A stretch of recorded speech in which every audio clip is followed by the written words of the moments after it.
Assalamu alaikum wa rahmatullahi wa barakatuh. J'espère que vous allez bien. Aujourd'hui, Inch'Allah ta'ala, on va passer à Suratul Fatiha. Donc, on a vu jusqu'à présent de Suratul Tin jusqu'à Suratul Nas. Et on va voir maintenant Surat Al-Fatiha avant de reprendre à partir de Suratul Sharh jusqu'à Suratul A'la. Et on montrera des surats les plus courtes, les plus proches de la fin, jusqu'aux plus longues et les plus proches du début. Donc, je sais que vous connaissez pour la plupart cette sourate, mais on va rectifier certains tirs, on va corriger certaines erreurs qui sont communes à beaucoup de gens et parfois qui sont répandues chez les débutants. Mais comme elles ne sont pas corrigées chez les débutants, bah, ils deviennent des anciens. Depuis des années, ils récitent, mais toujours en faisant les mêmes erreurs. A'udhu billahi minash shaytanir rajim. Comme d'habitude, on va commencer par l'exégèse de la sourate avant de passer à la correction de la récitation. Bismillah walhamdulillah wa sallallahu wa sallam ala rasulillah wa ala alihi wa sahbihi wa man wala. A'udhu billahi minash shaytanir rajim. Bismillahir rahmanir rahim. Alhamdulillahi rabbil alamin. الرحمن الرحيم مالك يوم الدين إياك نعبد وإياك نستعين اهدنا الصراط المستقيم صراط الذين أنعمت عليهم غير المغضوب عليهم ولا الضالين آمين. Donc, on va passer à l'exégèse de la sourate. J'ai commencé en disant A'udhu billahi minash shaytanir rajim. Il faut savoir que A'udhu billahi minash shaytanir rajim ne fait pas partie de la sourate, ne fait pas partie du Coran, ni dans la Fatiha, ni dans les autres sourates. Mais la plupart des savants ont dit qu'il est recommandé, lorsque tu t'apprêtes à réciter le Coran, de commencer en disant A'udhu billahi minash shaytanir rajim, c'est-à-dire je cherche la protection d'Allah Ta'ala contre le shaytan maudit, banni. Et donc on commence avant la lecture en disant A'udhu billahi minash shaytanir rajim. C'est pour ça que dans toutes les vidéos précédentes, vous me voyez commencer par cela, même si ce n'est pas écrit en début de sourate. Ça ne fait pas partie du Coran, mais dans le Coran, Allah Ta'ala dit فَإِذَا قَرَأْتَ الْقُرْآنَ فَاسْتَعِذْ بِاللَّهِ مِنَ الشَّيْطَانِ الرَّجِيمِ. C'est-à-dire, lorsque tu t'apprêtes à réciter le Coran, alors dis أعوذ بالله من الشيطان الرجيم. Alors, cherche la protection d'Allah contre le diable maudit. Ensuite, Bismillahir Rahmanir Rahim. On voit qu'il y a un petit 1 ici. Un petit 1, c'est-à-dire, c'est le premier verset du Coran. Il y a divergence entre les savants. Est-ce que Bismillahir Rahmanir Rahim est comptabilisé comme un verset de la Fatiha, ou bien est-ce que, de la même manière que A'udhu billahi minash shaytanir rajim, ce n'est pas un verset, mais on le récite avant de réciter la Fatiha, mais il ne fait pas partie de la Fatiha. Sur ça, il y a divergence. Et en réalité, par rapport à Bismillahir Rahmanir Rahim, il y a 3 écoles chez les savants. Il y a un avis qui dit que Bismillahir Rahmanir Rahim, ça fait partie des sourates. C'est un verset en début de chaque sourate, sauf une sourate qui est sourate Bara'a, sourate Tawbah. On l'appelle sourate Tawbah, on l'appelle sourate Bara'a. Cette sourate-là, elle ne commence pas par Bismillahir Rahmanir Rahim. Toutes les autres sourates, elles commencent par Bismillahir Rahmanir Rahim. Et il y a un avis qui dit que ce sont des ayahs du Coran. Donc à chaque fois, c'est une ayah en début de sourate. Le deuxième avis, c'est que c'est une ayah dans la Fatiha, mais pas en début des autres sourates. Je répète, le deuxième avis, chez les savants, c'est que Bismillahir Rahmanir Rahim, dans la Fatiha, c'est une ayah, mais pas dans les autres sourates en début de sourate. Je précise en début de sourate parce que dans sourate An-Naml, il y a Bismillahir Rahmanir Rahim à l'intérieur d'une sourate. Il y a en début de la sourate, mais aussi à l'intérieur de la sourate. Donc, J'ai dit, premier avis, Bismillahirrahmanirrahim, est une ayah en début de chaque sourate, sauf sourate Tawbah. Deuxième avis, c'est une ayah dans la Fatiha, mais pas en début des autres sourates. Et ces deux avis-là sont dans l'école shafi'ite. Dans l'école shafi'ite, il y a ces deux avis. Et il y a le troisième avis qui est que Bismillahirrahmanirrahim n'est pas une ayah en début des sourates. On le récite, certes. Après, il y a des divergences dans la prière, notamment chez les Malikites. Mais ce n'est pas une ayah, ce n'est pas considéré comme une ayah de la Fatiha. Ni des autres sourates en début de sourate. Mais il y a unanimité des savants pour dire qu'il y a 7 versets dans la Fatiha. Alors comment comptabiliser 7 versets, sachant qu'il y a divergence sur le premier verset, est-ce que c'est un verset ou pas? En fait, c'est dans le dernier verset. Certains, ils le divisent en 2 versets. Certains considèrent qu'ici, c'est un verset qui se termine. Et c'est un autre verset. Ceux qui ont dit que Bismillahirrahmanirrahim n'est pas un verset de la Fatiha, ils ont considéré que c'est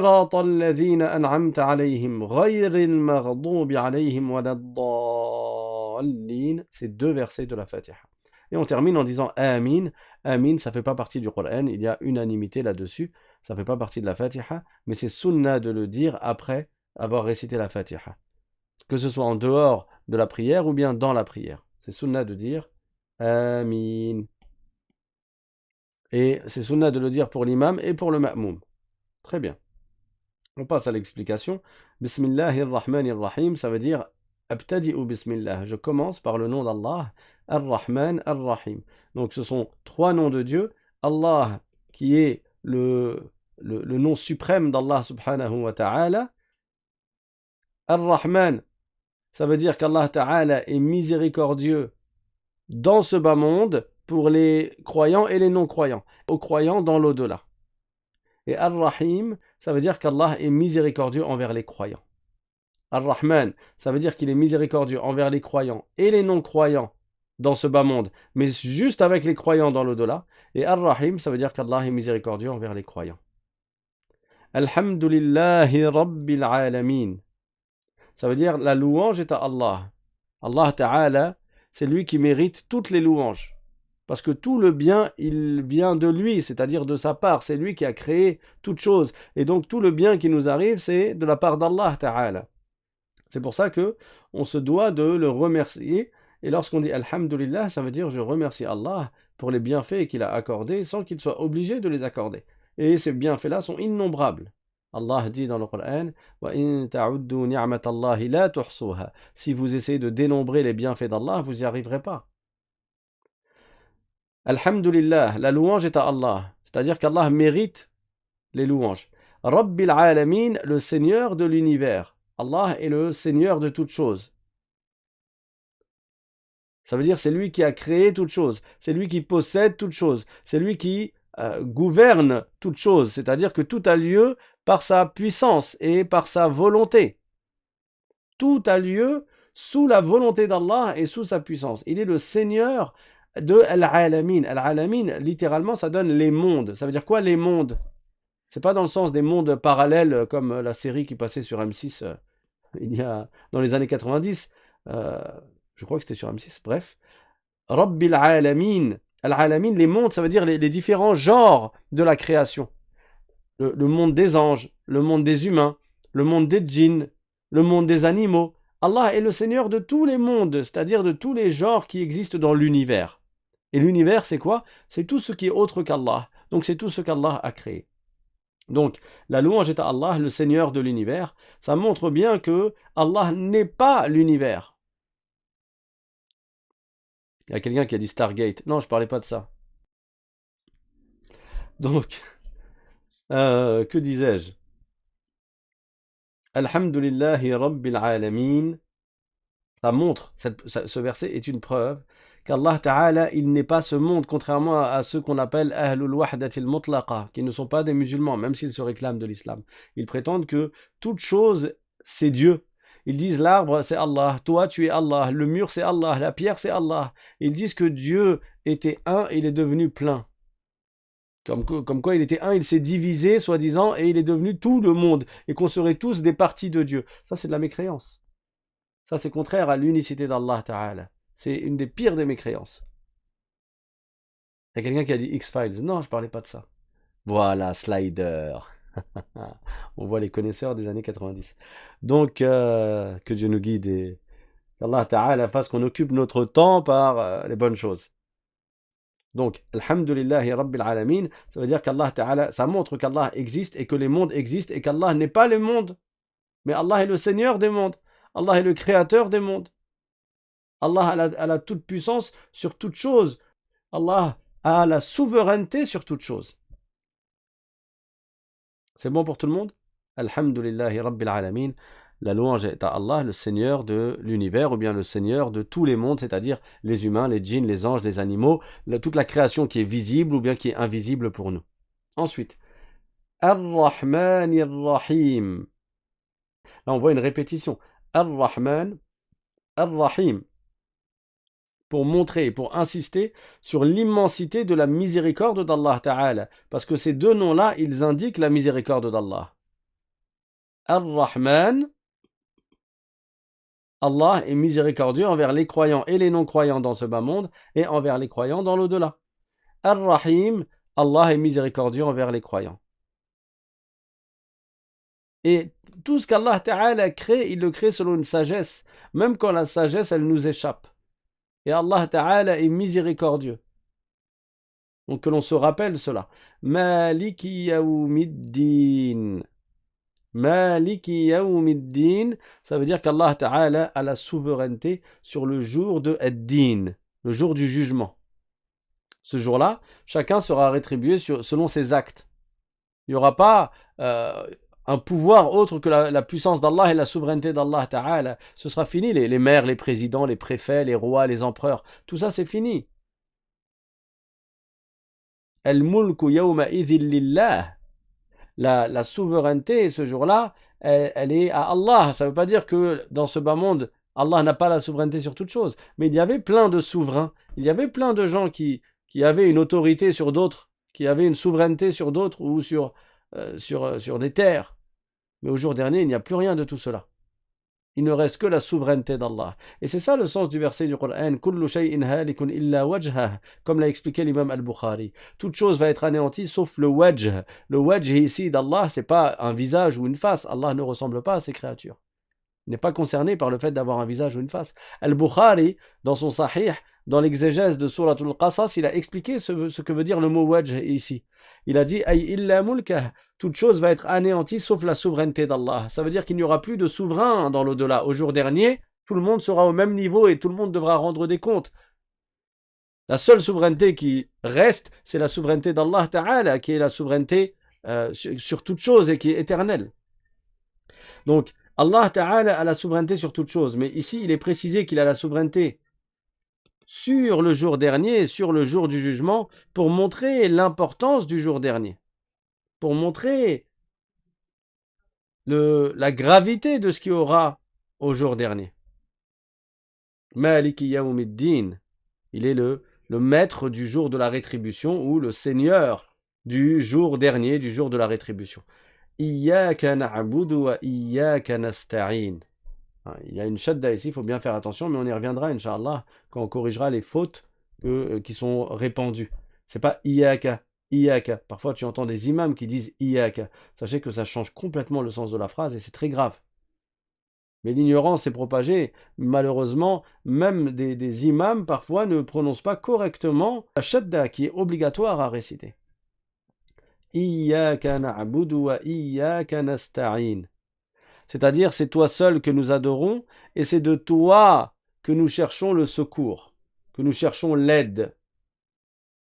Iyyaka na'budu, ça veut dire qu'on affirme notre adoration pour Allah Ta'ala exclusivement. Iyyaka na'budu. On aurait pu dire na'buduka, nous t'adorons. Mais là c'est Iyyaka na'budu. Le pronom, il est avant le verbe et le sujet pour indiquer, c'est-à-dire le complément d'objet direct, Iyyaka. Il précède le verbe alors que l'habitude est qu'il le succède. Ici c'est pour montrer l'exclusivité. Iyyaka na'budu, c'est toi seul que nous adorons.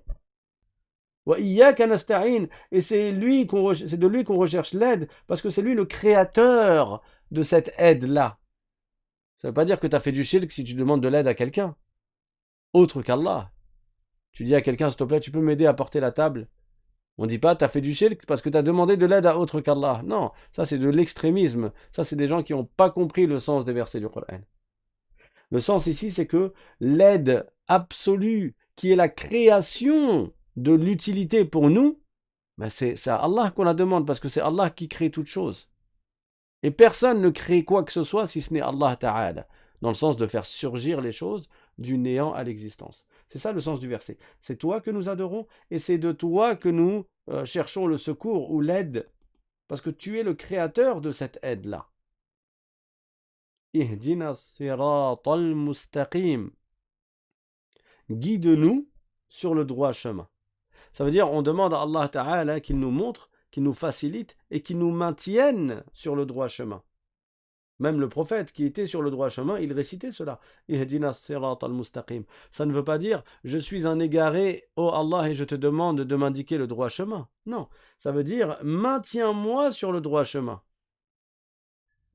Tout comme dans un autre verset du Coran, Allah Ta'ala dit فاعلم أنه لا إله إلا الله واستغفر لذنبك.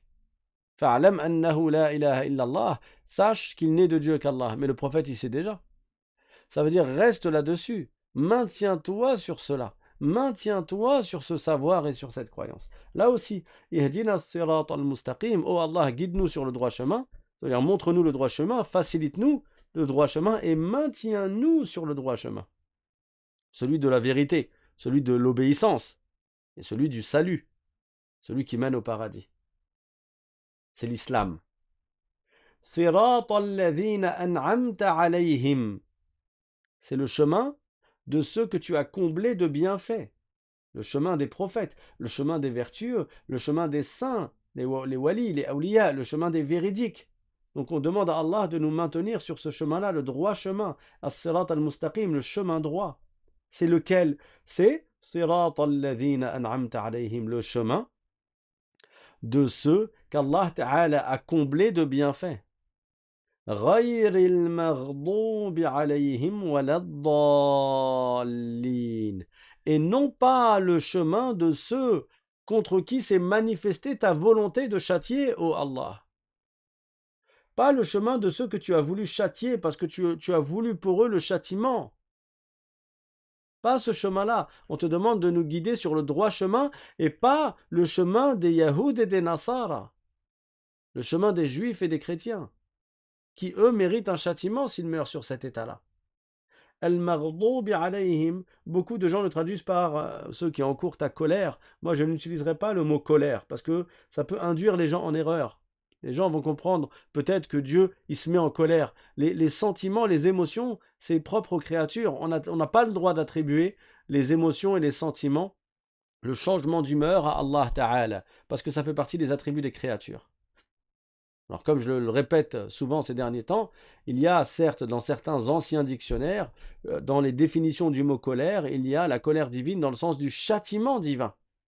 Mais si tu utilises le mot colère à notre époque, les gens ne vont pas forcément comprendre cela, le châtiment divin. Ils vont en comprendre comme si Dieu il se mettait en colère, comme si Dieu s'énervait et se fâchait. On n'a pas le droit d'attribuer cela à Allah. On n'attribue pas des émotions ou des sentiments à Allah parce que ça fait partie des attributs des créatures. Et les savants, ils ont expliqué, ils ont dit Al-Maghdubi alayhim, le radab de Dieu, c'est sa volonté de châtier. C'est pas sa colère. Tout comme le rida, l'agrément d'Allah, c'est sa volonté de récompenser les esclaves vertueux. Donc on demande à Allah de nous accorder le chemin droit, qui est le chemin de ceux qui ont été comblés par les bienfaits d'Allah, et pas le chemin de ceux qui méritent le châtiment d'Allah, de ceux pour qui Allah Ta'ala a manifesté sa volonté de les châtier. Waladdallin, ni des égarés. En fait, la première partie, certains savants ont dit qu'il s'agit des Yahoud, et la deuxième partie vise les Nasara. Donc on demande à Allah Ta'ala d'être sur le chemin de ceux qu'Allah Ta'ala a comblés de bienfaits et de faveurs, comme les prophètes, les véridiques, les martyrs, les vertueux. Et on demande à Allah Ta'ala de nous éviter la voie de ceux qui l'ont rejeté, qui ont rejeté le droit chemin après avoir connu la vérité. Et ça a entraîné leur châtiment par la justice d'Allah Ta'ala, par la justice divine. Et on demande à Allah Ta'ala de nous éviter le chemin de ceux qui se sont écartés de la vérité, de ceux qui se sont égarés, c'est-à-dire An-Nasara wal Yahoud, les Yahoud et les Nasara. C'est bon pour tout le monde? Très bien. On va commencer à corriger la récitation.